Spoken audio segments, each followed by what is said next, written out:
बच्चों, आप अतिपरवलय के बारे में आज जानकारी प्राप्त करेंगे। इसमें अतिपरवलय का समीकरण आपको स्क्रीन पर दिख रहा है।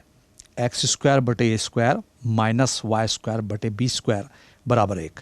जबकि दीर्घवृत्त के समीकरण में आपने देखा था x² / a² धन था, यहाँ माइनस है, और y² / b² = 1।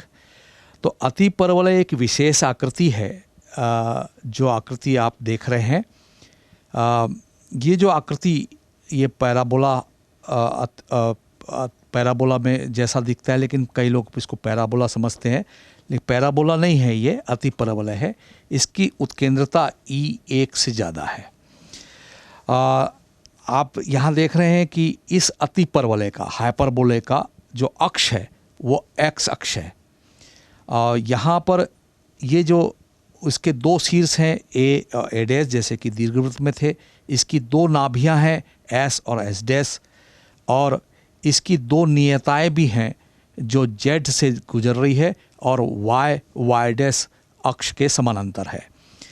तो Z से गुजरने वाली नियता दिख रही है आपको, जिसके निर्देशांक a/e 0 है, और Z' भी चूँकि x अक्ष पर है तो y कोऑर्डिनेट 0 होगा, तो इसके भी निर्देशांक Z बिंदु के निर्देशांक है a/e 0, लेकिन माइनस चिन्ह लगाना पड़ेगा क्योंकि ये मूल बिंदु के लेफ्ट साइड में है। तो बच्चों, आपने ये हाइपरबोला का जो समीकरण है, जो समीकरण 1 दिखाया गया है, उसका ये चित्र है, और जिसमें जो इसकी खास बात बताएं हम कि इसके अक्ष जो है वो जैसे दीर्घवृत्त में मेजर एक्सिस बोलते थे, मतलब मेजर अक्ष का मतलब दीर्घाक्ष, यहाँ पर उसका नाम होगा अनुप्रस्थ अक्ष। अनुप्रस्थ अक्ष होगा, इसको इंग्लिश में बोलते हैं ट्रांसवर्स एक्सिस, और इसकी लंबाई 2a है। ये दिखाई गई है, a' की लंबाई कितनी है, 2a है। और दूसरा जो अक्ष होगा वो y अक्ष पर होगा, b' ये अधिकल्पित जैसा होता है, यहाँ पर हाइपरबोला कट नहीं करता है, इसको हम संयुग्मी अक्ष, संयुग्मी अक्ष कहते हैं। इसकी लंबाई 2b है। यहाँ देखने वाली बात यह है कि a b है, और आप देख रहे हैं कि अतिपरवलय का जो अक्ष है वो x अक्ष है, उसका नाम अनुप्रस्थ अक्ष है, और दूसरा संयुग्मी अक्ष है। अतिपरवलय को विशेष बात मैंने कही कि ये विशेष आकृति है, विशेष ध्यान देना है। तो यदि हम यहाँ पर b और b' की बात कर रहे थे, तो आप देखिए कि अतिपरवलय जिस बिंदु B पर यदि काटता है, बिंदु B के लिए यदि हम बात सोचते हैं कि क्या अतिपरवलय b' को कट करता है, तो इसकी जांच के लिए हम देखते हैं या b' पर कट करता है, b' के लिए।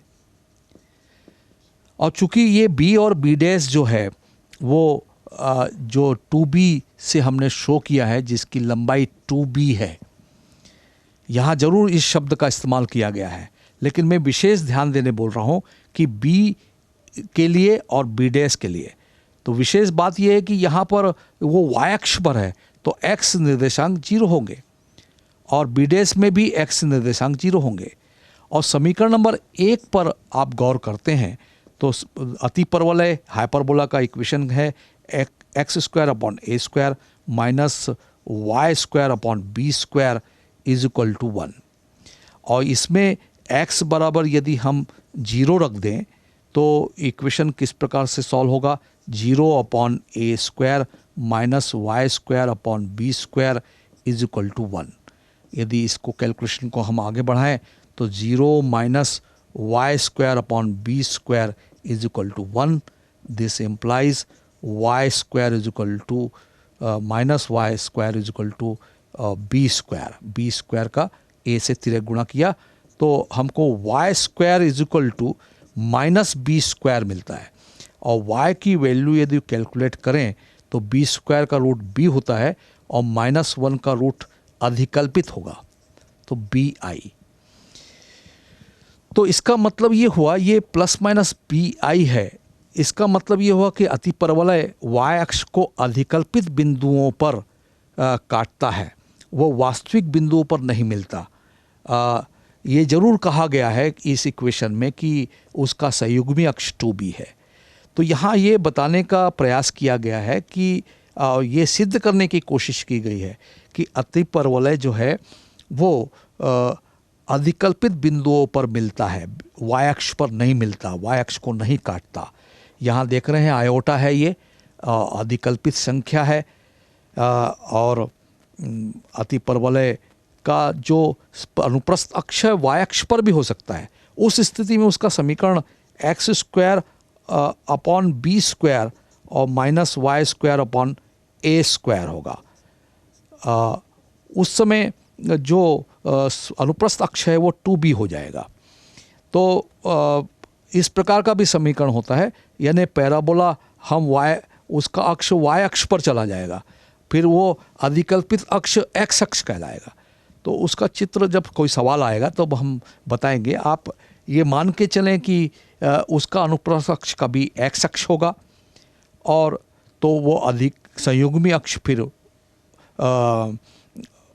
यहाँ पर जो दिख रहा है आपका वो y अक्ष है।